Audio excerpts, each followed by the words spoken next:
ત્યાર પછીનો છઠ્ઠો ન્યુમેરિકલ જો એમાં તમને કહી દીધું કે એક ગાડી પહેલી મિનિટમાં 2.24 કિલોમીટર પર કલાક, બીજી મિનિટમાં 3.60 કિલોમીટર પર કલાક અને ત્રીજી મિનિટમાં 5.18 કિલોમીટર પર કલાકના વેગથી ગતિ કરે છે.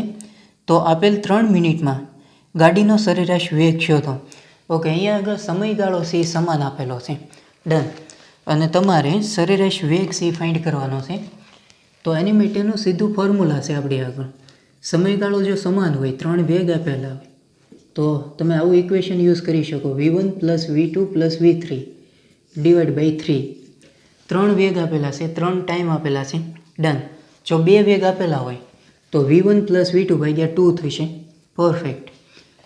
ચાલો, એમાં v1 છે તમને આપેલું છે, એવરીબડીનો જ એ આપેલું છે 2.24 કિલોમીટર પર હવર. પછી v2 તમને આપેલું છે 3.60 કિલોમીટર પર હવર અને v3 તમને આપેલું છે 5.18 કિલોમીટર પર હવર ડિવાઈડ બાય 3. આનું તમે સાદું રૂપ આપશો એટલે આન્સર આવશે 3.67 કિલોમીટર પર હવર. સો આ એનો કરેક્ટ આન્સર થઈ જશે.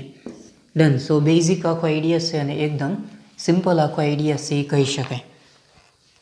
ત્યાર પછીનો 7મો ન્યુમેરિકલ જો એમાં તમને કહી દીધું કે એક પક્ષી ઉત્તર દિશામાં 20 મીટર પર સેકન્ડના વેગથી 15 સેકન્ડ માટે ઉડ્યા બાદ 5 સેકન્ડ માટે આરામ કરે છે. હવે પક્ષી છે એ નોર્મલી ઉત્તર દિશામાં જાય છે. ઉત્તર દિશા છે અને આપણે ઉપરની દિશા લઈ લઈએ.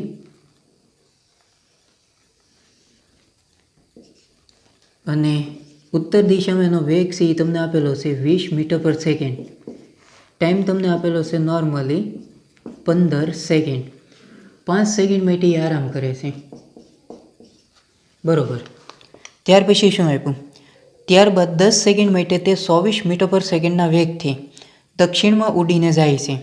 તો આ પક્ષીની સરેરાશ ઝડપ અને સરેરાશ વેગનું મૂલ્ય શોધો. ઓકે. ત્યારબાદ પક્ષી છે એ દક્ષિણ દિશામાં જાય છે. દક્ષિણ દિશા એટલે નીચેની દિશા. ત્યારે એનો જે વેગ છે એ તમને આપેલો છે 24 મીટર પર સેકન્ડ.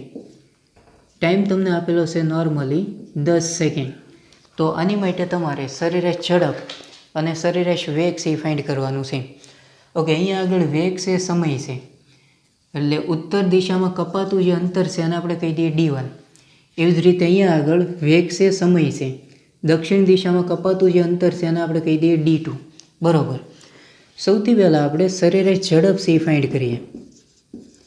સરેરાશ ઝડપ માટેનું ઇક્વેશન આપણી આગળ આવું છે, v1 t1 plus v2 t2 છેદમાં ટોટલ ટાઈમ. ડન. કારણ કે અહીંયા આગળ વેગ અને સમય આપેલો છે. પરફેક્ટ. તો એવું એક જ ઇક્વેશન છે આપણી આગળ. એવરીબડીનો જ અહીંયા આગળ આપણે કિંમત મૂકીએ તો સરેરાશ ઝડપ ઇઝ ઇક્વલ ટુ v1 તમારી આગળ છે 20, ટાઈમ આપેલો છે 15 સેકન્ડ, પ્લસ v2 આપણી આગળ છે 24, ટાઈમ આપેલો છે 10 સેકન્ડ અને છેદમાં ટોટલ સમય. ટોટલ સમય કેટલો થશે? 15 વત્તા 5 એટલે 20, 20 વત્તા 10 એટલે એ થઈ જશે નોર્મલી 30. હવે અહીંયા આગળ ખાસ ધ્યાન રાખવાનું છે, ટોટલ ટાઈમ કેટલો લે છે પક્ષી?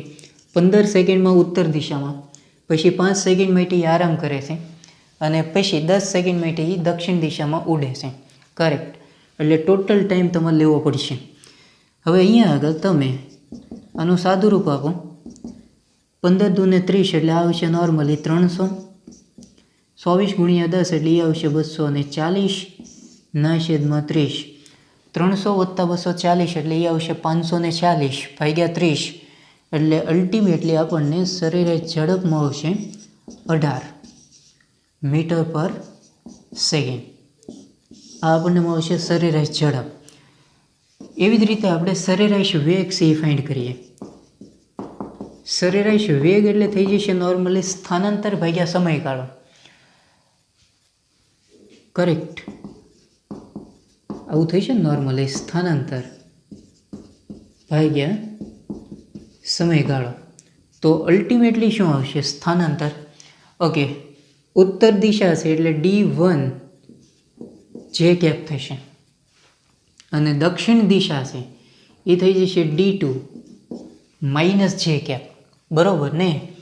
ઉપર ઓર નીચે, ઉપરની દિશા એટલે પ્લસ જે કેપ, નીચેની દિશા એટલે માઇનસ જે કેપ, આવું વિચારવું પડશે. કારણ કે સરેરાશ વેગ અને સ્થાનાંતર છે એ સદિશ રાશિ છે. એટલે સ્થાનાંતર અહીંયા આગળ આવશે normally D1 J cap plus D2 minus J cap upon અહીંયા આગળ સમયનો સરવાળો થશે એટલે ટાઈમ ટોટલ. કરેક્ટ. D1ની જગ્યાએ તમે કિંમત મૂકી શકો V1 T1 જે કેપ વત્તા D2ની જગ્યાએ શું આવશે V2 T2 minus J cap upon total સમય. કરેક્ટ. સો V1 તમારી આગળ છે નોર્મલી 20, ટાઈમ છે તમારી આગળ 15, એટલે 20 ગુણ્યા 15, એટલે 20 ગુણ્યા 15 તમે કરવા જશો તો એ આવશે 300 જે કેપ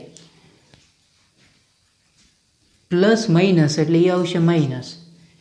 V2 તમારી આગળ છે 24, ટાઈમ છે 10, એટલે 24 ગુણ્યા 10 એટલે એ થઈ જશે નોર્મલી 240 જે કેપ, અને ટોટલ સમય થઈ જશે નોર્મલી 30 સેકન્ડ. કરેક્ટ. સો 300માંથી 240 જશે એટલે એ આવશે નોર્મલી -60 પ્લસ આવશે, અને 60 ભાગ્યા 30 એટલે એ થઈ જશે નોર્મલી 2. એકમ આવશે મીટર પર સેકન્ડ. સો 2 જે cap metre per second. Done. એનું મૂલ્ય તમે લઈ લેશો તો અલ્ટિમેટલી 2 આવશે મીટર પર સેકન્ડ. સો આ એનો કરેક્ટ આન્સર આવશે. હવે અહીંયા આગળ ખાસ જોવા જેવું એ છે કે સરેરાશ ઝડપ છે આપણને મળે છે 18 મીટર પર સેકન્ડ, અને સરેરાશ વેગ છે આપણને કેટલું મળે છે 2 મીટર પર સેકન્ડ. ડન. સો આ એનો ડિફરન્સ થશે. પરફેક્ટ. ત્યાર પછીનો 8મો ન્યુમેરિકલ જો, એમાં તમને કહી દીધું કે સુરેખ પથ પર ગતિ કરતા કણનું સ્થાનાંતર. ઓકે, સ્થાનાંતર છે એનું સમીકરણ તમને આપેલું છે. એ આપેલું છે S = 4t² + 5t - 6. સ્થાનાંતર છે એ સેન્ટીમીટરમાં છે અને સમય છે એ સેકન્ડમાં તમને આપેલો છે. 2 ક્વેશ્ચન્સ એ પૂછેલા છે. પહેલા ક્વેશ્ચનની અંદર તમારે ફાઇન્ડ કરવાનું છે કણનો પ્રારંભિક વેગ. ઓકે, અહીંયા આગળ સ્થાનાંતરનું સમીકરણ છે. તમને ખ્યાલ છે કે સ્થાનાંતરનું સમયની સાપેક્ષે વિકલન કરવામાં આવે તો એ વેગ આપે. સો વેગનું ફોર્મ્યુલા છે આપણી આગળ V = ds/dt. એટલે therefore V = d/dt, અને sની જગ્યાએ તમે કિંમત મૂકી શકો. એ આપેલી છે 4t² + 5t - 6. ચાલો આનું વિકલન કરો. 4t² છે એનું વિકલન થઈ જશે 8t, 5t છે એનું વિકલન થઈ જશે 5, અને 6 છે એનું વિકલન 0 થશે. આ જે વેગ આપણને મળશે એ t સમયે વેગ આપણને મળશે. કરેક્ટ. ચાલો, પહેલા ક્વેશ્ચનની અંદર તમને પૂછેલું છે કણનો પ્રારંભિક વેગ. પ્રારંભિક વેગ શોધવા માટે તમારે ટાઈમ લેવો પડશે t = 0, કારણ કે t = 0 સમયે પદાર્થ એ ગતિની શરૂઆત કરશે. સો એ મતલબમાં એના પ્રારંભિક વેગ કહેવાય. એટલે આ જે સમીકરણ છે એમાં જ્યાં t આવતો હોય ત્યાં આગળ 0 મૂકો તો V = અહીંયા આગળ 0 મૂકશો એટલે આ પદ 0 થઈ જશે, એટલે વચ્ચે અહીંયા આગળ 5. સ્થાનાંતર છે સેન્ટીમીટરમાં છે એટલે વેગ છે એનો એકમ આવશે નોર્મલી 5 સેન્ટીમીટર પર સેકન્ડ. ડન. સો પહેલાંનો આન્સર આવી ગયો. ત્યાર પછી સેકન્ડ, એમાં તમારે t = 4 સેકન્ડે વેગ છે એ ફાઇન્ડ કરવાનો છે. ઓકે, t = 4 સેકન્ડે વેગ. તો આ જે સમીકરણ છે વેગનું, એમાં જ્યાં t આવતો હોય ત્યાં આગળ 4 મૂકો એટલે V = 8. tની જગ્યાએ 4 વત્તા 5 એમના 8 × 4 = 32, 32 વત્તા 5 એટલે એ થઈ જશે 37. એટલે 4 સેકન્ડે વેગ આપણને મળશે 37 સેન્ટીમીટર પર સેકન્ડ. સો આ એનો કરેક્ટ આન્સર થઈ જશે. ડન. સો ત્યાર પછીનો 9મો ન્યુમેરિકલ જાઓ, એમાં તમને કહી દીધું કે જો S = 2t³ + 3t² + 2t + 8 metre હોય તો કયા સમયે પ્રવેગ શૂન્ય થશે. ઓકે, અહીંયા આગળ તમને સ્થાનાંતરનું સમીકરણ આપેલું છે. એ આપેલું છે S = 2t³ plus 3t² plus 2t plus 8 કયા સમયે પ્રવેગ શૂન્ય થશે? ઓકે, પ્રવેગ સી 0 કરવાનો છે, તો એની માટેનો સમય સી કેટલો હશે? હવે અહીંયા આગળ સ્થાનાંતરનું સમીકરણ છે, એનું તમે સમયની સાપેક્ષે વિકલન કરશો એટલે વેગ મળશે. વેગનું ફરીવાર સમયની સાપેક્ષે વિકલન કરશો ત્યાર પછી તમને પ્રવેગ મળશે. સૌથી પહેલાં આપણે વેગ ફાઇન્ડ કરીએ. સો v is equal two ds/dt that equal two d/dt. s બોલે તો 2t³ plus 3t² plus 2t plus 8. ચાલો આનું વિકલન કરો. 2t³ છે એનું વિકલન થઈ જશે નોર્મલી 6t², પછી 3t² છે એનું વિકલન થઈ જશે 6t, અને 2t છે એનું વિકલન થઈ જશે 2. 8 છે 86. તો આ તમને મળશે નોર્મલી વેગ. આ જે વેગ છે એ આપણને t બરાબર t સમય મળશે. પરફેક્ટ. આનું ફરીવાર વિકલન કરીએ તો આપણને પ્રવેગ મળશે. a બરાબર dv/dt. vની જગ્યાએ કિંમત મૂકો એટલે d/dt. v બોલે તો 6t² પ્લસ 6t પ્લસ 2. ચાલો આનું વિકલન કરો એટલે a બરાબર 6t² છે એનું વિકલન થઈ જશે 12t, 6t છે એનું થઈ જશે 6 અને 2 છે 6 છે. તો આ તમને મળશે નોર્મલી પ્રવેગ. હવે પ્રવેગ છે આપણે 0 લેવાનો છે, સો એની જગ્યાએ 0 લઈ લો તો આવી જશે 12t પ્લસ 6. 12t આ બાજુ આવશે તો અહીંયા આગળ આવશે -6. તો અલ્ટિમેટલી આપણને ટાઈમ મળશે 6/12 એટલે એ આવશે -1/2 સેકન્ડ. તમને ખ્યાલ છે કે સમય ક્યારેય ઋણ હોય નહીં. અહીંયા આગળ સમય સી નેગેટિવ આવે છે, બરાબર. તો આનો મતલબ એવો છે કે પ્રવેગ સી ક્યારેય 0 થશે નહીં. સો આવું લખી શકાય કે સમય ઋણ હોવાથી પ્રવેગ ક્યારેય શૂન્ય થશે નહીં. બરાબર. સો બેઝિક આખો આઈડિયા છે અને એકદમ ઇઝી આખો આઈડિયા કહી શકાય. ડન. ત્યાર પછીનો 10મો ન્યુમેરિકલ જુઓ. એમાં તમને કહી દીધું કે ભાવનગર અને અમદાવાદ વચ્ચે હવામાં અંતર 260 કિલોમીટર અને રોડમાં અંતર 320 કિલોમીટર છે. ઓકે, અહીંયા આગળ ધારો કે ભાવનગર છે અને અહીંયા આગળ ધારો કે અમદાવાદ છે.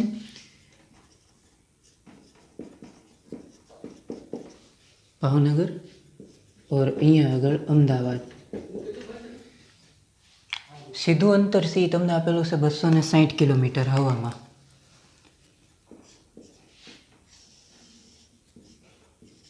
આ ડિસ્ટન્સ છે એ તમને આપેલું છે 260 કિલોમીટર સીધું ડિસ્ટન્સ. અને રોડમાં અંતર છે એ તમને આપેલું છે 320 કિલોમીટર. રોડમાં અંતર એટલે એનો જે માર્ગ છે એ એક્ઝેક્ટ આ ટાઈપનો હોય છે, બરાબર. એ અંતર છે એ તમને આપેલું છે 320 કિલોમીટર. ડિલક્સ બસ અમદાવાદથી ભાવનગર જવા માટે 8 કલાક લે છે. એટલે 320 કિલોમીટર અંતર કાપવા માટે લીધેલો જે સમય છે એ 8 કલાક છે, જ્યારે એરોપ્લેન ફક્ત 15 મિનિટમાં પહોંચે છે. ઓકે, એરોપ્લેન છે 260 કિલોમીટર અંતર કાપવા માટે માત્ર 15 મિનિટ જેટલો સમય લે છે.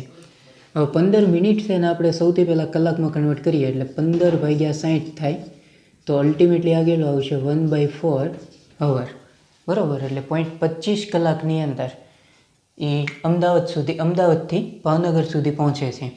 પછી તમને જુદા જુદા ક્વેશ્ચન્સ એ પૂછેલા છે. એમાં સૌથી પહેલો ક્વેશ્ચન, બસની સરેરાશ ઝડપ કિલોમીટર પર કલાકમાં કેટલી હશે? ઓકે, બસની સરેરાશ ઝડપ. સરેરાશ ઝડપ બોલે તો શું થઈ જશે? પથ લંબાઈ ભાગ્યા સમયગાળો. તો સરેરાશ ઝડપ ઇઝ ઇક્વલ ટુ બસની કીધેલી છે તો એની માટે પથ લંબાઈ એટલે બસે કાપેલું કુલ અંતર. સો બસ સી રોડ ઉપર હાલે ને, તો રોડમાં ડિસ્ટન્સ કેટલું છે? 320 કિલોમીટર. ભાગ્યા સમયગાળો કેટલો લે છે બસ 8 કલાક. કરેક્ટ. સો 8 4 32 એટલે આ આવશે નોર્મલી 40 કિલોમીટર પર અવર. ડન. ત્યાર પછી સેકન્ડ કેસ. બસનો સરેરાશ વેગ કિલોમીટર પર કલાકમાં કેટલો હશે? ઓકે, સરેરાશ વેગ ઇઝ ઇક્વલ ટુ શું થઈ જશે? સ્થાનાંતર ભાગ્યા સમયગાળો.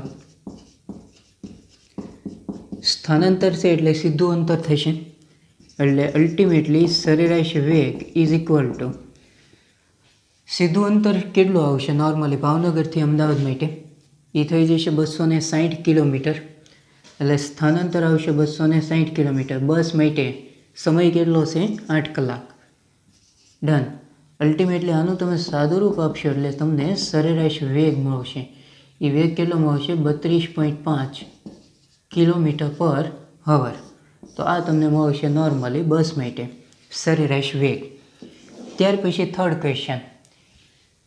થર્ડ ક્વેશ્ચનની અંદર તમારે એરોપ્લેનની સરેરાશ ઝડપ કિલોમીટર પર કલાકમાં કેટલી હશે? ઓકે, એરોપ્લેન માટે સરેરાશ ઝડપ ઇઝ ઇક્વલ ટુ પથ લંબાઈ ભાગ્યા સમયગાળો. હવે એરોપ્લેન છે એ નોર્મલી ધારો કે અમદાવાદથી ભાવનગર સુધી આવે છે, તો કપાતું અંતર એની માટે કેટલું છે? 260 કિલોમીટર. એ પથ લંબાઈ થઈ છે ભાગ્યા સમયગાળો. સમયગાળો કેટલો લે છે? 1/4 અવર. કરેક્ટ. અલ્ટિમેટલી તમે આનું સાદું રૂપ આપશો એટલે સરેરાશ ઝડપ છે આપણને મળશે 1040 કિલોમીટર પર અવર. આ તમને મળશે એરોપ્લેનની સરેરાશ ઝડપ. ત્યાર પછી ચોથો ક્વેશ્ચન જુઓ. એરોપ્લેનનો સરેરાશ વેગ કિલોમીટર પર અવરમાં કેટલો હશે? સરેરાશ વેગ કીધો. સરેરાશ વેગ બોલે તો શું થશે? સ્થાનાંતર ભાગ્યા સમયગાળો. ઓકે, અમદાવાદથી ભાવનગર માટે સ્થાનાંતર કેટલું આવશે? સીધું અંતર 260 કિલોમીટર. એરોપ્લેન છે એ કેટલા સમયમાં પહોંચે છે? 1/4 અવર. તો અલ્ટિમેટલી અહીંયા આગળ પણ આપણને સરેરાશ વેગ છે એ મળશે 1040 કિલોમીટર પર અવર. એરોપ્લેન માટે સરેરાશ ઝડપ અને સરેરાશ વેગ બે સમાન મળે છે, જ્યારે બસ માટે સરેરાશ ઝડપ છે 40 કિલોમીટર પર અવર, સરેરાશ વેગ છે 32.5 કિલોમીટર પર અવર જેટલું મળે છે. ડન. સો બેઝિક આખો આઈડિયા છે અને એકદમ સિમ્પલ આખો આઈડિયા કહી શકાય. ત્યાર પછીનો 11મો ન્યુમેરિકલ જો. એમાં તમને કહી દીધું કે એક કણ સુરેખ રેખા પર એવી રીતે ગતિ કરે છે કે તે પ્રથમ અડધું અંતર 3 મીટર પર સેકન્ડથી અને બાકીનું અડધું અંતર સરખા સમયગાળામાં 4.5 મીટર પર સેકન્ડ અને 7.5 મીટર પર સેકન્ડની ઝડપથી અનુક્રમે કાપે છે. તો સરેરાશ ઝડપ શોધો. ઓકે, આની માટેનું ફોર્મ્યુલા છે આપણી આગળ. Everybody knows V bar is equal to 2V0 V1 plus V2 upon 2V0 plus V1 plus V2. Everybody knows. એમાં 2m નામ V0 છે શરૂઆતનો વેગ છે, એ તમને આપેલો છે 3 મીટર પર સેકન્ડ. પછી V1 પ્લસ V2, સો V1 તમને આપેલું છે 4.5 મીટર પર સેકન્ડ અને V2 તમને આપેલું છે 7.5 metre per second upon 2m નામ V0 આપણી આગળ છે 3 પ્લસ V1 4.5 V2 આપેલું છે 7.5. અલ્ટિમેટલી આનું તમે સાદું રૂપ આપશો એટલે તમને સરેરાશ ઝડપ મળશે. સો એ કેટલી આવશે? I think near about 4 metre per second આપણને મળશે. ડન. ત્યાર પછીનો 12મો ન્યુમેરિકલ જો. એમાં તમને કહી દીધું કે 2 kgનો એક કણ વર્તુળાકાર માર્ગ પર 10 મીટર પર સેકન્ડની અચળ ઝડપથી ગતિ કરે છે. જ્યારે કણ અડધું ભ્રમણ કરે ત્યારે ઝડપમાં ફેરફાર અને વેગમાં થતો ફેરફાર શોધો. ઓકે, કોઈ 2 kgનો કણ છે એ ધારો કે વર્તુળાકાર પથ પર આ રીતે ગતિ કરે છે અને એની સ્પીડ છે એ તમને આપેલી છે 10 મીટર પર સેકન્ડ, બરોબર. જ્યારે કણ છે એ અડધું ભ્રમણ કરે. ઓકે, ધારો કે કણ છે અહીંથી ગતિ કરવાનું શરૂ કરે છે. ડન. અડધું ભ્રમણ એટલે એક્ઝેક્ટ અહીંયા આગળ પહોંચશે ત્યારે અડધું ભ્રમણ થશે. આમ એ રોટેશન કરે છે ધારો કે, તો સ્પર્શકની દિશામાં સ્પીડ હોય. કરેક્ટ. એવી જ રીતે અહીંથી ગતિ કરતો કરતો એક્ઝેક્ટ અહીંયા આગળ પહોંચે ત્યારે સ્પર્શક આ થશે. Everybody knows. ડન. હવે સ્પીડ તમને આપેલી છે 10 મીટર પર સેકન્ડ. સો એને આપણે કહી દઈએ v1, 10 metre per second.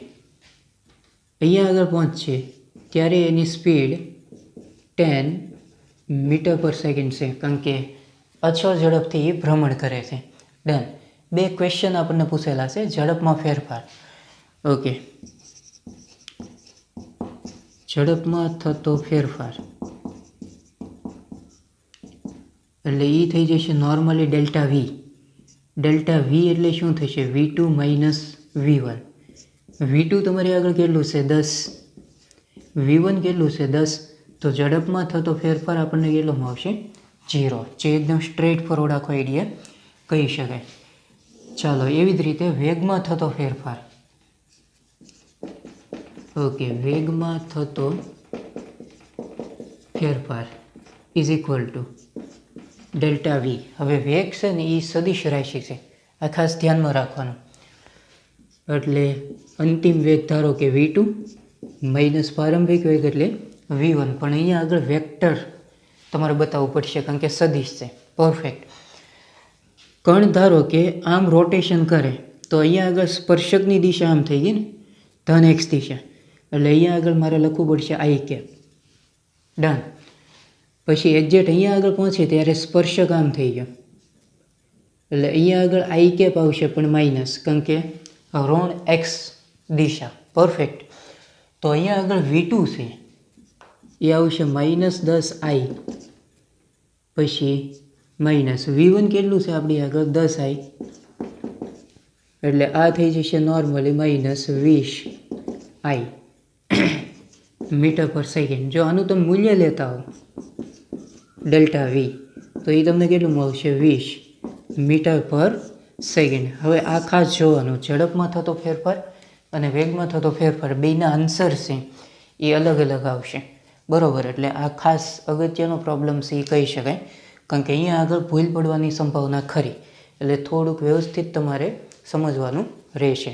Perfect. સો ત્યાર પછીનો 13મો ન્યુમેરિકલ જો, એમાં તમને કહી દીધું કે હોટલ અને રેલવે સ્ટેશન વચ્ચેનું સીધું અંતર 10 કિલોમીટર છે.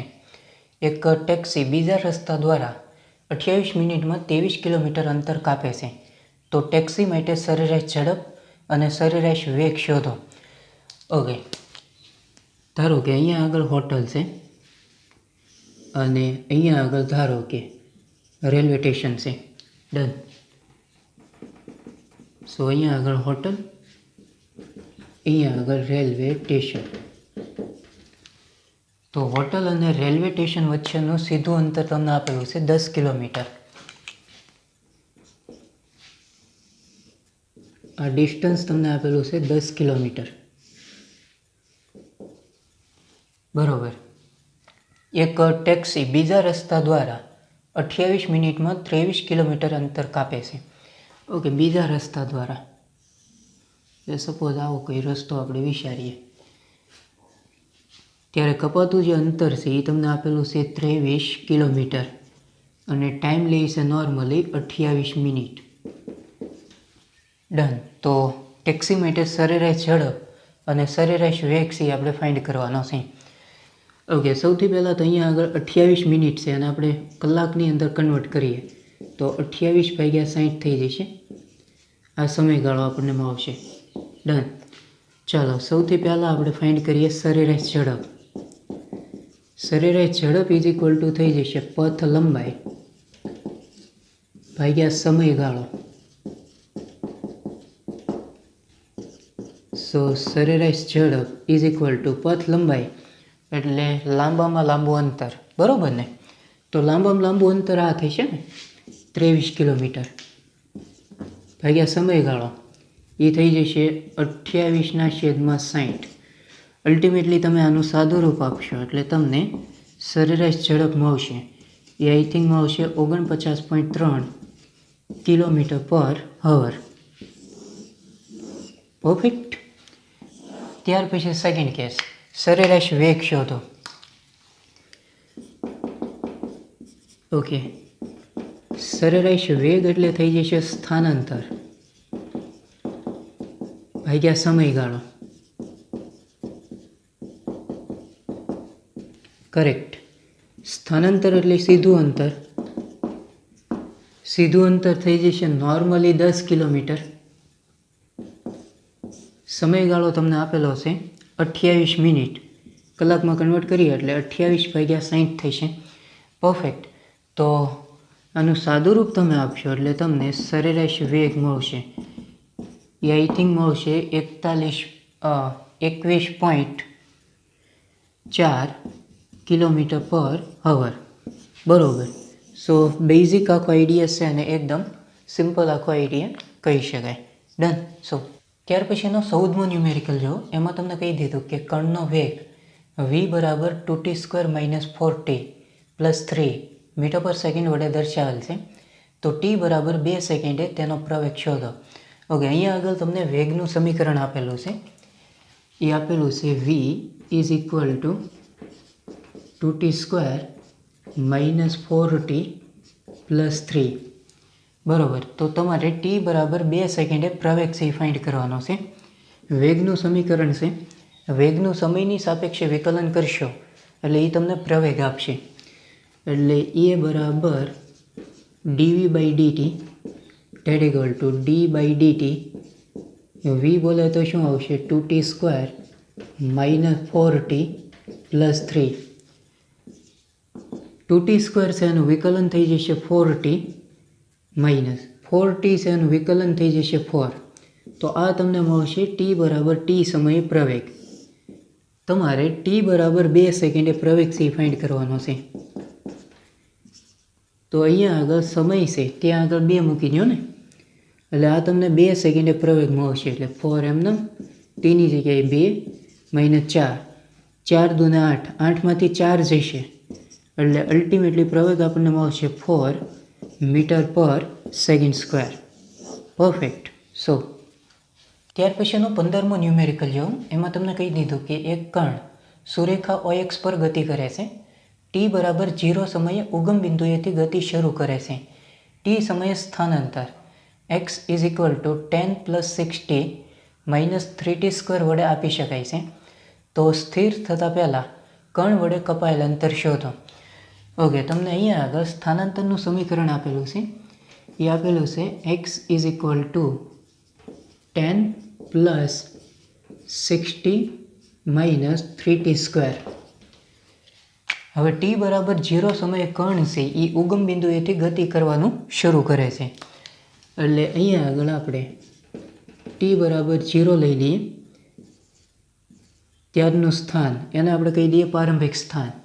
તો આ જે સમીકરણ છે એમાં tની જગ્યાએ 0 મૂકો એટલે આ બે પદ 0 થશે. અલ્ટિમેટલી આપણને મળશે 10 મીટર. બરાબર. t બરાબર 0 સમયે પદાર્થ છે એનું સ્થાનાંતર કેટલું હશે 10 મીટર. બરાબર. સ્થિર થતાં પહેલાં કણ વડે કપાયેલ અંતર શોધો. ઓકે, સ્થિર થાય ત્યારનો વેગ 0 હોય. ડન. અહીંયા આગળ સ્થાનાંતરનું સમીકરણ છે એનું સમયની સાપેક્ષે વિકલન કરવું પડશે.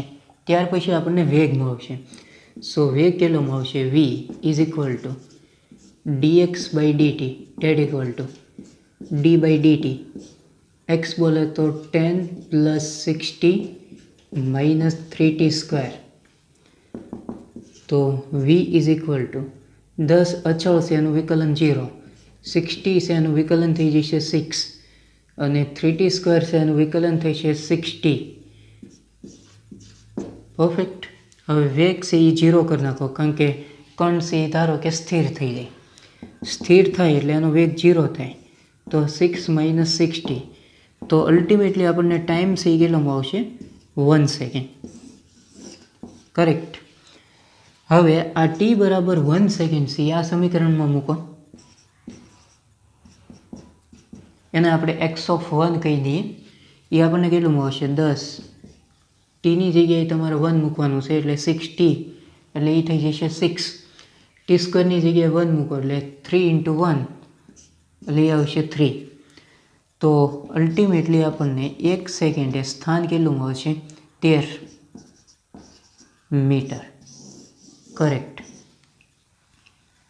આ બેયનો ડિફરન્સ લઈ લો એટલે એ તમને સ્થિર થતાં પહેલાં કણ વડે કપાયેલ અંતર મળશે, ઇન શોર્ટમાં સ્થાનાંતર. બરાબર ને? તો delta x is equal two x1 minus x0. x1 તમારી આગળ છે 13, x0 છે 10, તો અલ્ટિમેટલી ડેલ્ટા એક્સ છે એ આપણને મળશે 3 મીટર. સો આનો કરેક્ટ આન્સર આવશે 3 મીટર. બરાબર. સો અહીંયા આગળ સ્થાનાંતર છે એ આપણને મળશે 3 મીટર. પરફેક્ટ. ત્યાર પછીનો 16મો ન્યુમેરિકલ જો, એમાં તમને કહી દીધું કે સુરેખા પર ગતિ કરતા કણનો પ્રવેગ એ બરાબર 2s પ્લસ 1 વડે આપી શકાય છે. ઓકે, પ્રવેગ છે એનું સમીકરણ તમને આપેલું છે a is equal two 2s plus 1. શૂન્ય સ્થાનાંતર માટે કણનો વેગ શૂન્ય છે, તો આના માટે વેગ સ્થાનાંતર સમીકરણ મેળવો. ઓકે, અહીંયા આગળ પ્રવેગ છે. તમે વેગનું સમયની સાપેક્ષે વિકલન કરશો તો તમને પ્રવેગ મળશે. તો એની જગ્યાએ તમે આવું લખી શકો નોર્મલી dvના છેદમાં dt is equal two 2s plus 1. Perfect. એક કામ કરીએ, dvના છેદમાં ds અને dsના છેદમાં dt મેં ds વડે ગુણ્યું, ds વડે ભાગ્યું. બરાબર. That equal two 2s plus 1. આવું કામ આપણે કરી ગયા. પરફેક્ટ. ds બાય dt એટલે v થઈ જશે dv ના છેદમાં ds. ds બાય dt એટલે v અને આ એમ નામ. That equal two 2s plus 1 v into dv is equal two 2s plus 1 into ds. આ ds આની સાથે ગુણાઈ ગયું. હવે બે બાજુ કરી નાખીએ આપણે સંકલન. ડન. v ઇન્ટુ dv છે એનું સંકલન થઈ જશે v square by 2. 2s into ds છે એનું સંકલન થઈ જશે 2s square by 2 plus 1 ds છે એનું શું થઈ જશે s. પરફેક્ટ. અહીંથી 2 2 cancel out. v square by 2 that equal to અહીંયા આગળ આવશે normally s square plus h. 2 અહીંયા આગળ વહી આવે તો v square is equal to 2 s square plus s. આ બેમાંથી s તમે કોમન કાઢી શકો તો s પ્લસ 1 સ્ક્વેર રૂટ લઈ લો એટલે આવશે અંડર રૂટમાં 2s s પ્લસ 1. આ જે સમીકરણ છે એ વેગ સ્થાનાંતરના ફોર્મમાં છે જે તમારે ફાઇન્ડ કરવાનું હતું. ડન. સો બેઝિક આખો આઈડિયા છે.